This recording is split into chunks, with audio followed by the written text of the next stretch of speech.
Bueno, el síndrome de Klinefelter.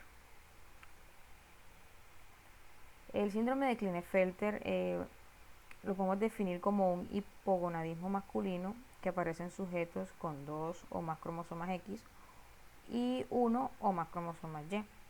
Este síndrome de Klinefelter es una alteración cromosómica descrita en 1942 por el doctor Harry Klinefelter de Boston. Es una de las formas más frecuentes de enfermedad genética con afectación de los cromosomas sexuales y también una de las causas más frecuentes de hipogonadismo del varón.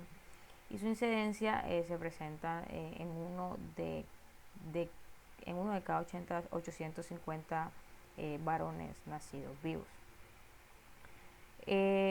Bueno, el cuadro clásico del síndrome de Klinefelter se asocia al cariotipo 47, donde vemos un cromosoma X extra, teniendo entonces XXY en el 82% de los casos. Esta dotación se debe a la falta de disyunción durante la división meiótica de uno de los padres. Entonces, la ausencia de disyunción materna durante la división meiótica explica poco más de la mitad de los casos y el resto se debe a la falta de disyunción durante la primera división meiótica del padre. Tenemos que no hay diferencias fenotípicas entre los que reciben el cromosoma X adicional del padre o quienes lo heredan de la madre. Tenemos que la madre tiene una edad avanzada en los casos asociados a errores de la ovogénesis. Entonces, podemos decir que el síndrome de Klinefelter ocurre como consecuencia de un error aleatorio que hace que un varón nazca con un cromosoma sexual adicional. Entonces podríamos decir que no es una afección hereditaria. Entonces, como diagnóstico en la infancia, eh, el diagnóstico se basa en el resultado del análisis de los cromosomas mediante un cariotipo en sangre periférica, ya que en la mayoría de los casos no hay ni signos ni síntomas que permitan diferenciar a un infante normal de uno con síndrome de Klinefelter.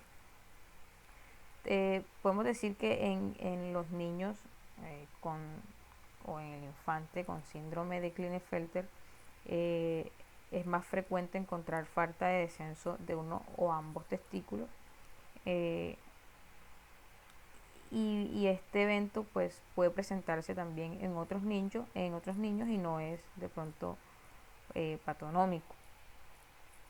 En la niñez, algunos, no todos, presentan retraso en el desarrollo general, particularmente en las áreas de actividad física y lenguaje. Pueden existir además algunas dificultades para el aprendizaje debido a problemas con la memoria a corto plazo y con el desarrollo del lenguaje. Entonces se diagnostica el síndrome de Klinefelter.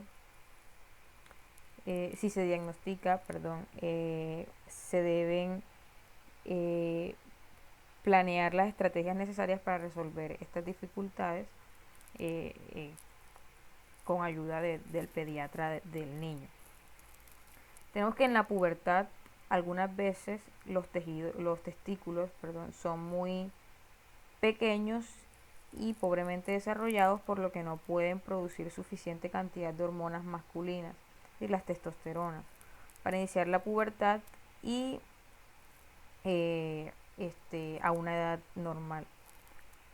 O en ciertos casos puede iniciar, pero progresa muy lentamente y finalmente se detiene antes de alcanzar el grado de virilización y el volumen genital de un varón adulto normal, lo que motiva pues a una consulta con el pediatra o con el endocrinólogo pediátrico.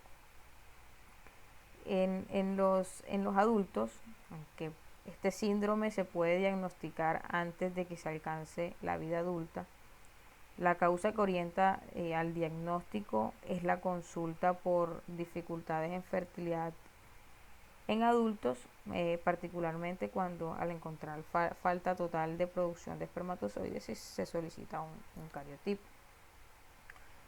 En signos y síntomas, bueno, raras veces se diagnostica antes de la pubertad, como ya lo mencioné, sobre todo porque la alteración testicular no es evidente hasta ese momento. La mayoría de los pacientes tienen un hábito corporal característico con aumento de la distancia pubis-suelo, que produce un cuerpo de aspecto alargado. También son característicos el hábito eunocoide, con piernas anormalmente largas, testículos pequeños y atróficos, a menudo junto a un pene pequeño, y la ausencia de características sexuales propias del varón, como la voz grave, el vello facial y distribución masculina del vello pubiano. A veces hay ginecomastia y pues existen siempre niveles plasmáticos de gonadotropinas elevados, especialmente de la hormona folículo estimulante, más conocida como la FSH. Mientras que las concentraciones de testosterona están disminuidas en grado variable. Bueno, el cociente estrógeno-testosterona indica el grado de feminización que existe en cada caso. Y bueno, como tratamiento, eh, pues no hay ninguna forma de modificar la composición cromosómica XXY. Entonces, si este síndrome se detecta en una edad temprana, el uso de hormonas sexuales masculinas como la testosterona le darían el aspecto normal y pues eh, no expresaría los físicos mencionados anteriormente, pero aún así la fertilidad sigue siendo nula. Entonces, como conclusión o conclusiones, tenemos que el síndrome de Klinefelter es una afección que ocurre en los varones cuando tienen un cromosoma X adicional. Los adultos con síndrome de Klinefelter también pueden tener hipogonadismo primario, es decir, la disminución de la producción de testosterona o de las hormonas que estos producen o secretan. Testículos pequeños, o que no descienden al escroto, senos aumentados de tamaño, estatura alta, eh, incapacidad de tener hijos biológicos, así como una localización anormal de la abertura de la uretra en el pene y pues un pene pequeño. Y bueno, hasta aquí llegó mi presentación. Muchas gracias.